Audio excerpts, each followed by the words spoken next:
C'est un des plus grands naufrages civils connus, plus meurtrier encore que celui du Titanic. Ces images amateurs sont celles du dernier départ du Joola. Ce 26 septembre 2002, le ferry quitte la Casamance, direction Dakar, la capitale du Sénégal, à 280 km plus au nord. Il est 18h30, le navire est plein à craquer.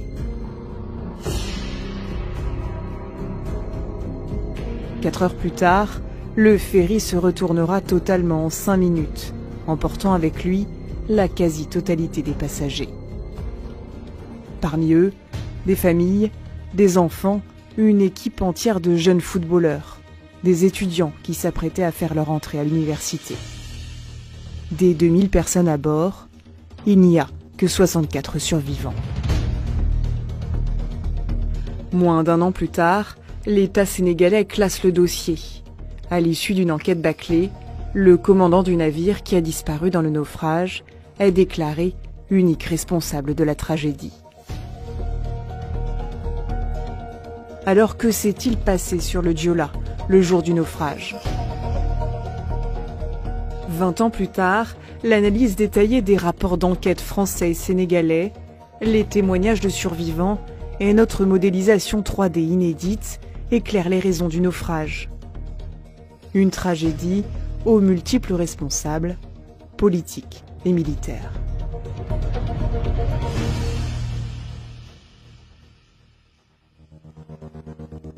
« 26 septembre 2002, le Joola fait escale à Carabane, direction Dakar.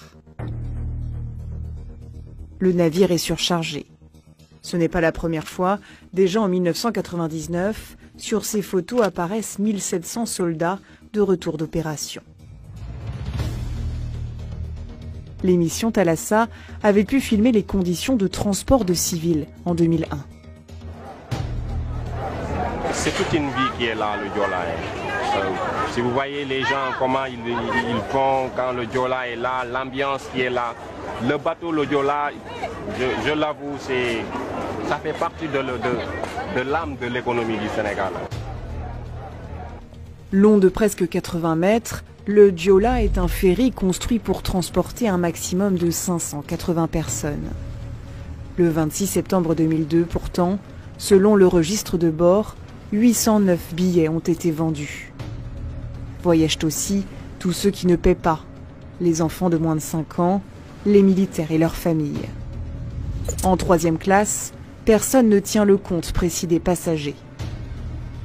Résultat, ce jour-là, le Joola accueille au moins 1928 passagers, plus de 3 fois la jauge maximale.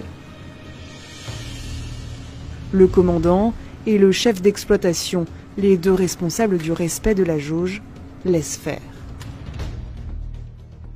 Le ferry est surchargé et en mauvais état. Ces documents du Bureau Veritas, une société européenne d'inspection et de certification, montrent que le bateau n'avait pas validé de visite de sécurité depuis 1991, les travaux d'entretien n'étant jamais effectués.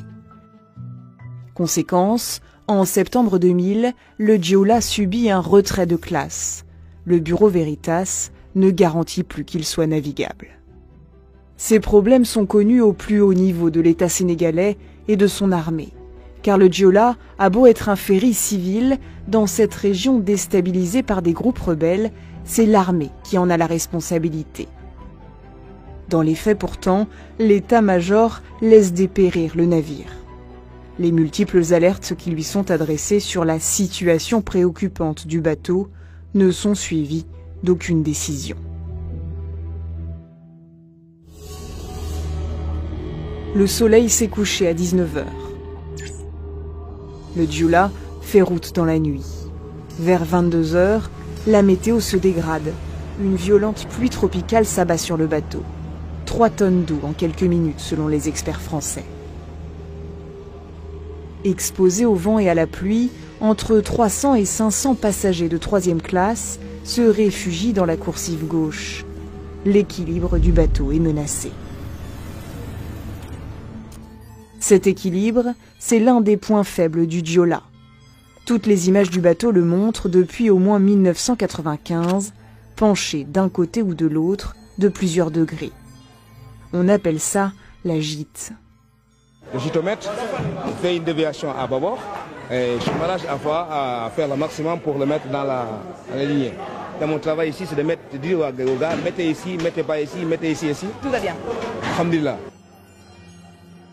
Selon des experts maritimes français, cette gîte n'est pas forcément inquiétante car il est possible d'équilibrer le bateau en chargeant par exemple des tonnes de marchandises dans les cales. Sauf que le 26 septembre 2002, les cales du Joola sont vides. Quand il fait escale à Carabane, les images montrent que le bateau penche d'environ 10 degrés. Quand il reprend la mer, la gîte s'inverse, le Joola bascule à gauche. Il a été mal chargé. Patrice Auvray est le seul Français à avoir survécu au naufrage. C'est-à-dire qu'il était chargé dans les hauts et que les bas soient délestés.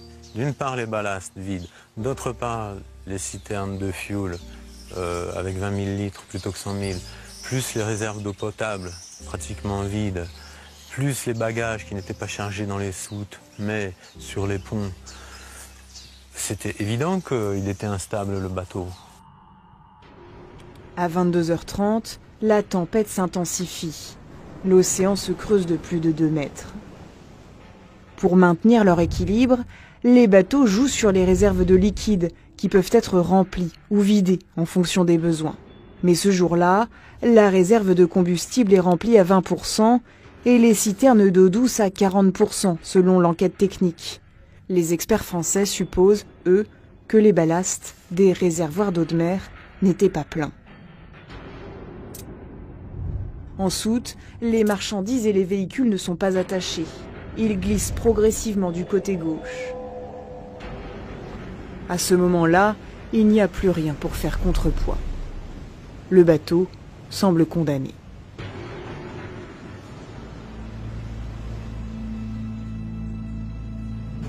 Issa Diarra, le commandant, aurait-il pu sauver le navire et ses passagers? Aux yeux des experts français, même au plus fort de la tempête, tout n'était pas perdu. Issa Diarra aurait pu mettre le bateau à la cape, c'est-à-dire face au vent, pour qu'il subisse le moins possible les vagues. Tout ça en maîtrisant sa vitesse. Mais selon plusieurs survivants, les moteurs du bateau ont été arrêtés.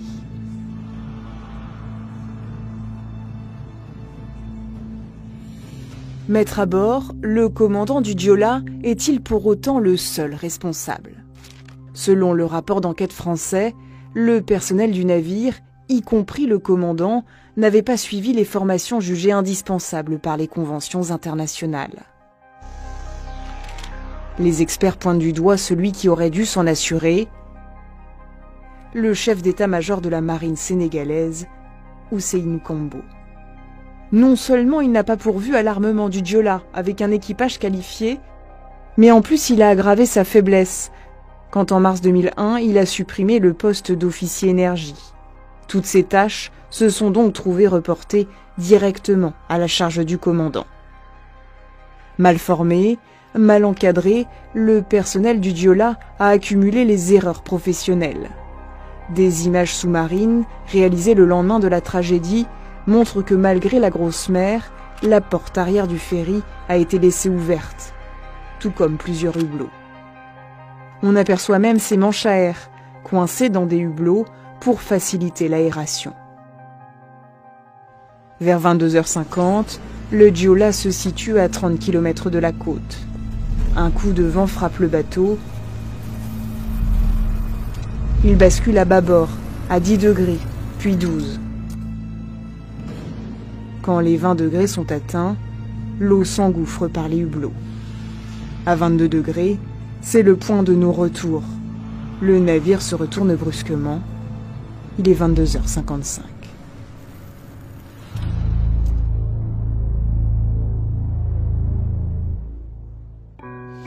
L'électricité qui sautait, alors l'eau commençait à rentrer complètement. Et déjà, à un moment donné, ceux qui ne savaient pas nager étaient déjà sous l'eau, étaient déjà morts. Les cris par-ci, par-là, je me suis dit, Léandre, Vraiment, c'est ça la mort.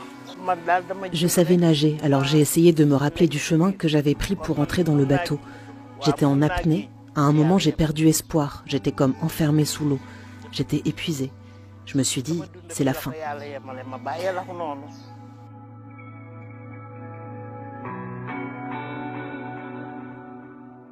La plupart des passagers sombrent en quelques minutes. Rien n'est prévu pour les sauver. Les radeaux, en sous-nombre, restent solidement attachés au navire. Ils ont été sanglés pour éviter les vols. Et le système de largage automatique ne fonctionne plus. Dans le bateau, quelques dizaines de personnes respirent encore grâce à des poches d'air emprisonnées sous la coque. En collant l'oreille contre la coque, on entendait très très distinctement ce qui se passait, on pouvait même entendre parler. Et ça a duré toute la nuit. Toute la nuit. Et après notre absence, ils ont dû continuer. Je ne sais pas combien ils étaient, mais je peux dire il y avait des femmes, des hommes et des enfants. Des bruits sous la coque se font encore entendre à 17 h, le lendemain du naufrage. Alors où sont les secours? Les autorités affirment n'avoir eu connaissance du drame qu'à 8 h du matin. Une version contestée par une vigie du port de Dakar. Et à 5h30, 5h40, la Marine nationale m'appelait pour me demander si j'en avais ces nouvelles. Nouvelles que je n'en avais pas. Et je me mettais à appeler Diola sur le canal 16. 4-5 fois, il ne répondait pas. Et je disais donc à la marine qu'il n'y avait pas de nouvelles de Diola. Ce n'est qu'en fin d'après-midi, 18 h après le naufrage, que les secours arrivent. Sous la coque renversée du Diola, quelques voix s'élèvent, mais les 2 plongeurs ne parviendront pas à les sauver.